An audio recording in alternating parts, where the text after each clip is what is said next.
एक वन में गुरुजी रहा करते थे और गुरुजी का एक ही काम था अपने शिष्यों को अच्छा ज्ञान प्रदान करना। आज ज्ञान तो अच्छा ही होता है, गुरुजी सबको ज्ञान प्रदान किया करते थे। बड़े बड़े दूर दूर से बड़े बड़े लोग अपने बच्चों को वहाँ भेजते थे, वो ज्ञान प्राप्त करते थे। सबने ज्ञान प्राप्त कर। गुरुजी एक और काम करते थे, जैसे रविवार को यहाँ छुट्टी होती है ना, कभी कभी वो अपने बच्चों को इधर उधर घुमाने भी ले जाते थे, जिससे दुनिया देखी जा सके, संसार देखा जा सके। संसार को देखना भी जरूरी है, पता चलता रहता उल्टा सीधा क्या है। तो एक बार गुरुजी अपने शिष्यों के साथ में वन में भ्रमण करने के लिए गए, तो एक नाला था, वो नाला क्रॉस करना था, छोटा सा ही था, वो नाला क्रॉस करना था। गुरुजी जब वो नाला क्रॉस करने लगे तो जैसे छलांग लगाई, छलांग लगा के क्रॉस करना था, तो जैसे ही छलांग लगाई तो उनके हाथ में जो कमंडल था वो नाले में गिर गया। अब गुरुजी जाके वहाँ खड़े हो गए, अब देखने लगे। अब शिष्य भी सोचने लगे गुरुजी का कमंडल नाले में गिर गया, अब क्या करें, कौन निकालेगा, कैसे निकालेगा। अरे अब एक दूसरे की तरफ देखे, तू निकाल तू निकाल, तुम्हारी तरह ही देख रहे थे वो, जैसे अभी तुम देख रहे हो ना वैसे ही एक दूसरे की तरफ, तू निकाल तू निकाल, सब एक दूसरे की तरफ। भाई यही लोग निकालेंगे। एक शिष्य को लगा कि इस नाले में हाथ कौन डाले, तो एक बोला मैं अभी आता हूं। तो वो गांव में भागा, देखा, देख के आए कि यहाँ कौन सफाई कर्मचारी है जो सफाई का काम करता, उसको लेके आए। तो वो निकाले, फिर धो मांज के हमको दे, फिर गुरुजी उसको यूज करें। अच्छा, निकाल तो सकते थे गुरुजी भी, पर गुरुजी उन सभी शिष्यों को देख रहे थे। गुरुजी सोच रहे थे कि मैंने इनको अपना काम स्वयं करने के लिए कहा है, क्योंकि जो व्यक्ति जीवन में सफल होना चाहता है वो पराधीन नहीं होना चाहिए उसको। अगर वो दूसरे के ओर देखकर अपनी सफलता प्राप्त करना चाहता है तो वो मूर्ख है। अगर सफलता प्राप्त करना चाहते हो तो अपने ही काम स्वयं खुद ही करने पड़ेंगे, और जो अपने पैरों पे खड़ा रहता है वही सफलता प्राप्त कर सकता है। जो दूसरों के मुख देखते रहता है वो कभी सफलता नहीं पा सकता। दूसरे न जाने कब गाड़ी में सेल्फ मारे और निकल जाएं।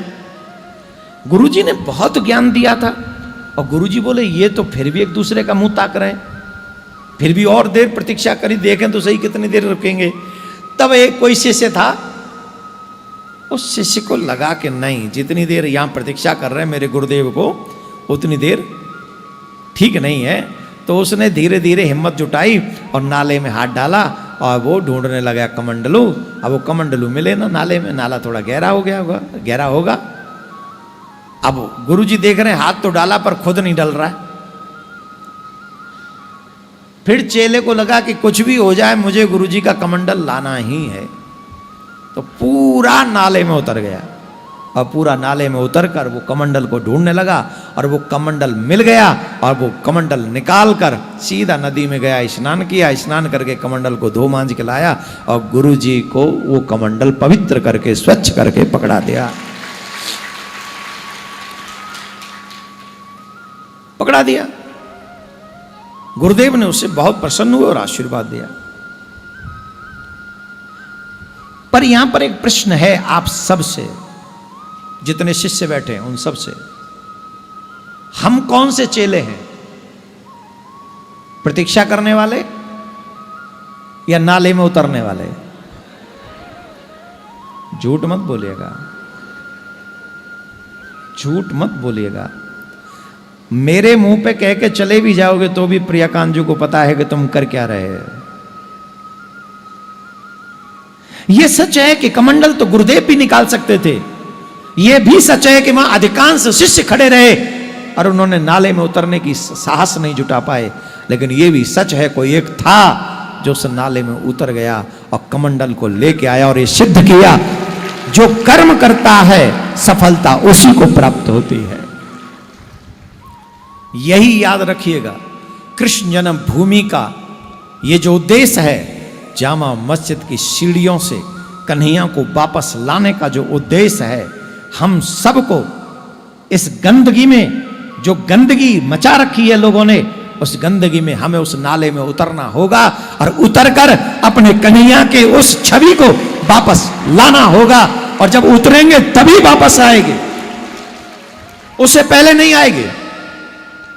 उससे पहले वो छवि आगरा से मथुरा वापस चाहते हो वापस आए कि नहीं? पहले मैं उतरा हूं तब तुम्हें उतरने का इशारा कर रहा हूं। तो जो जो मेरे साथ उतरना चाहे, come to me and let's go.